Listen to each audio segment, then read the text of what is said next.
They always thought कि इसने NEET नहीं दिया, आगे क्या करेगी। That नीट नहीं तो कुछ नहीं, ये नहीं होना चाहिए मार्केट में।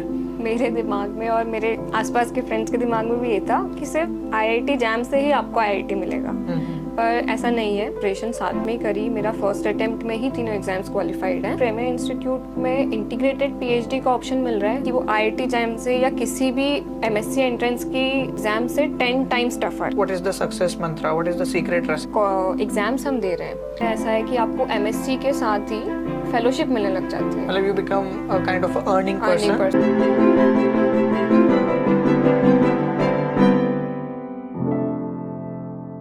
Hello everyone and welcome to Detox Biology. So today we have an exciting guest and an exciting video for you, जहाँ पे हम लोग डिस्कस करने वाले हैं कि एक बीएससी स्टूडेंट आगे अपने करियर में किन चीज़ों को परस्यू कर सकता है, कौन सी एग्जाम्स के लिए वो प्रिपेयर कर सकता है और कैसे इंडिया के टॉप इंस्टीट्यूट्स में मास्टर्स के लिए अपने आप को लैंड करवा सकता है। So we have Divyanshi Verma with us, who was our student in IIT JAM batch for 2022-2023 module, and she has qualified all 3 entrances for IIT JAM, JEE bills for TIFR, and as well as GATE B. So it was very thrilling journey with her, and I want Divyanshi to share her experiences, also to give you insights about how was the journey. So welcome Divyanshi, and how are you? The first question I want to ask you about कि जब तुम्हारी family को पता चला ऐसा कुछ कि you got selected in this 3 exams and you qualified all this things at all India level, तो उनका रिएक्शन क्या था?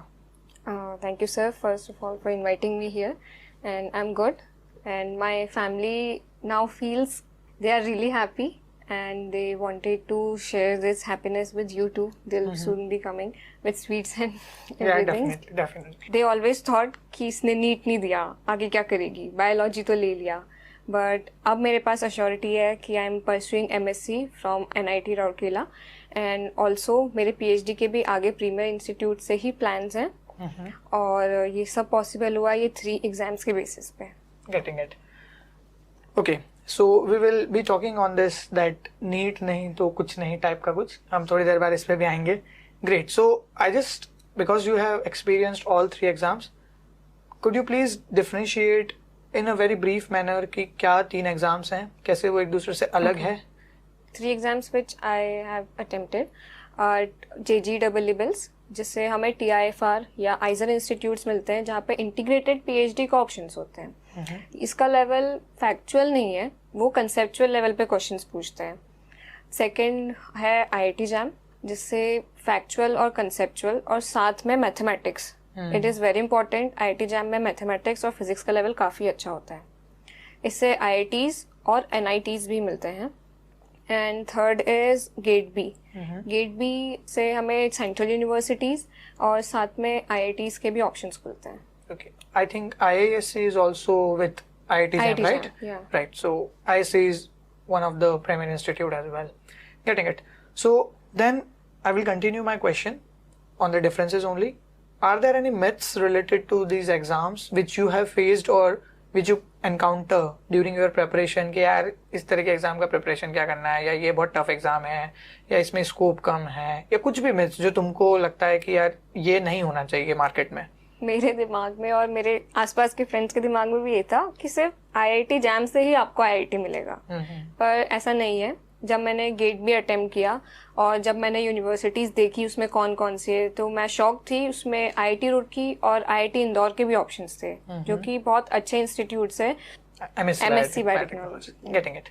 ओके, सो एक तो ये मिथ हो गया कि अवेयरनेस का थोड़ा इशू है, ठीक है। दूसरी चीज़, मतलब एक ये लेवल होता है कि बीएससी के बाद में आपको एमएससी के लिए you need to be very much proficient in studies, तो इस पे कुछ एनकाउंटर है कि बहुत ज़्यादा पढ़ना पड़ता है, या you can go with the flow as well? No, we can go with the flow. मैंने मेरे बैचलर्स और इसकी प्रिपरेशन साथ में ही करी। मेरा फर्स्ट अटेम्प्ट में ही तीनों एग्जाम्स क्वालिफाइड हैं। Great. और इसके लिए आप बस रिवीजन करते जाइए जो टॉपिक्स आते हैं। जनरली बीएससी के कोर्स ऐसे डिज़ाइंड होते हैं कि वो टैकल कर ले, बट अनफॉर्चुनेटली मेरा नहीं हुआ उससे, तो मुझे इंस्टीट्यूट के नोट्स वगैरह से अच्छी हेल्प मिली। Okay, so the next one is that is it sufficient that we just qualify the written paper because बहुत सारे बच्चों में ये भी मिथ है कि आपको सिर्फ एक एग्जाम निकाल देना है और भैया फिर तो आपको है ना हार पहना के IITs और NITs वाले लेके जाएंगे। तो ये मिथ पे, क्योंकि ये मिथ है या नहीं है ये तुम बताओ, ऐसा भी लगता है लोगों को। कुछ कुछ IITs होते हैं जो कि आपको डायरेक्ट MSc के लिए लेते हैं, बट कोई भी इंटीग्रेटेड PhD के इंस्टीट्यूट्स आपको बिना इंटरव्यू के एंटर नहीं करने देंगे, ना आपको एडमिशन देंगे। उनके साथ बेनिफिट्स भी आता है कि इंटरव्यू के बाद आप अगर क्वालिफाई होते हैं तो उसमें आपको MSc के साथ ही फेलोशिप स्टार्ट हो जाती है, but they have certain plan like for 7 years और 8 years you have to dedicate your self in the field, और तभी आपको ये चीज़ प्रोवाइड होगी। Getting it.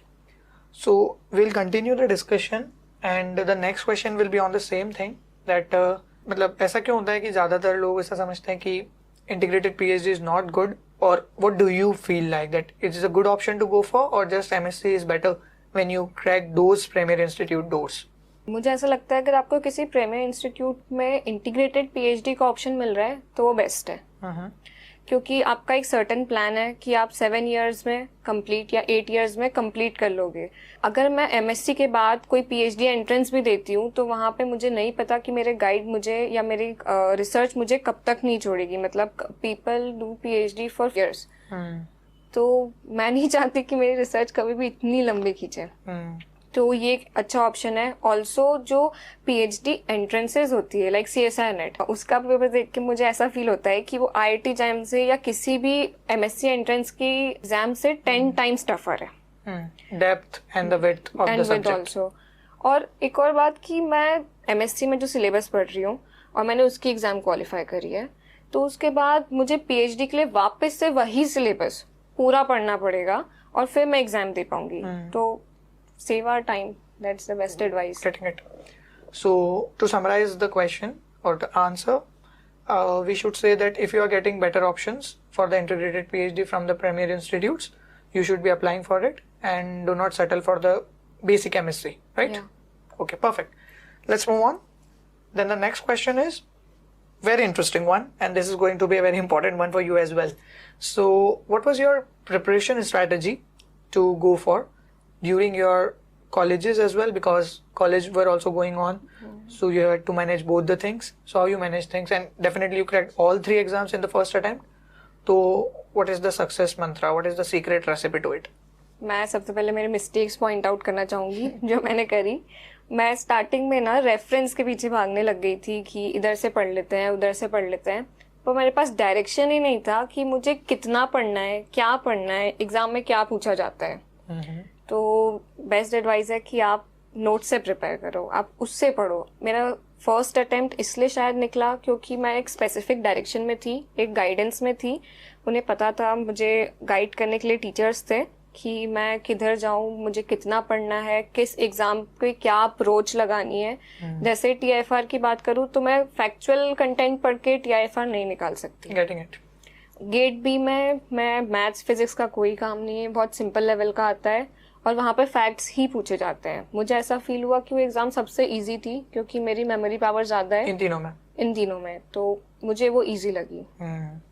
Okay, now the next question will be, now this is an interesting one. Have you ever felt because you are a female that is becoming a kind of a barrier और that is becoming a kind of a support for you? Like is there any kind of a impact of being a female in any terms, positive as well as negative? Positive भी थे, negative भी थे। Positive जो exams हम दे रहे हैं उनमें fees कम होती है और उसके बाद फीमेल के एडवांटेजेस रहते हैं, उनके लिए रिजर्व सीट्स होती है, कैटेगरी के बाद भी उनको एडवांटेजेस है, वुमेन रिजर्वेशन। और नेगेटिव ये लगा कि मुझे इंटीग्रेटेड इसलिए लेना था कि मैं फाइनेंशियली स्टेबल हो पाऊँ जल्दी। कि इंटीग्रेटेड MSc में ऐसा है कि आपको MSc के साथ ही फेलोशिप मिलने लग जाती है। मतलब you become a kind of earning person. मैं अगर मेरी फी भी पे कर सकती हूँ अगर मैं इस चीज़ में एंटर करती हूँ तो। एंड ऑल्सो एक रिस्पॉन्सिबिलिटी, एक मैरिज प्रेशर होता है फीमेल्स के ऊपर कि आपको 23 के बाद करना है या इसके बाद करना है। Brutal truth. या तो मुझे उससे भी बचने का ऑप्शन ऐसा लगा कि अगर मैं मेरी स्टडीज नहीं ऐसा नहीं है बचना। मतलब okay, I got your point. You wanted to just to summarize in a way that it gives you an opportunity to make some of your decisions in your own way and to delay your drastic decisions One of them is marriage. Getting it? Yeah. Yeah, perfect. So that's all from our side, guys. I hope you enjoyed this video. You got some value from this video. You understood some things, and we will also be recording some other things as well. And I will be also sharing a video on what is IIT JAM, and we will be working on this in a very detailed manner.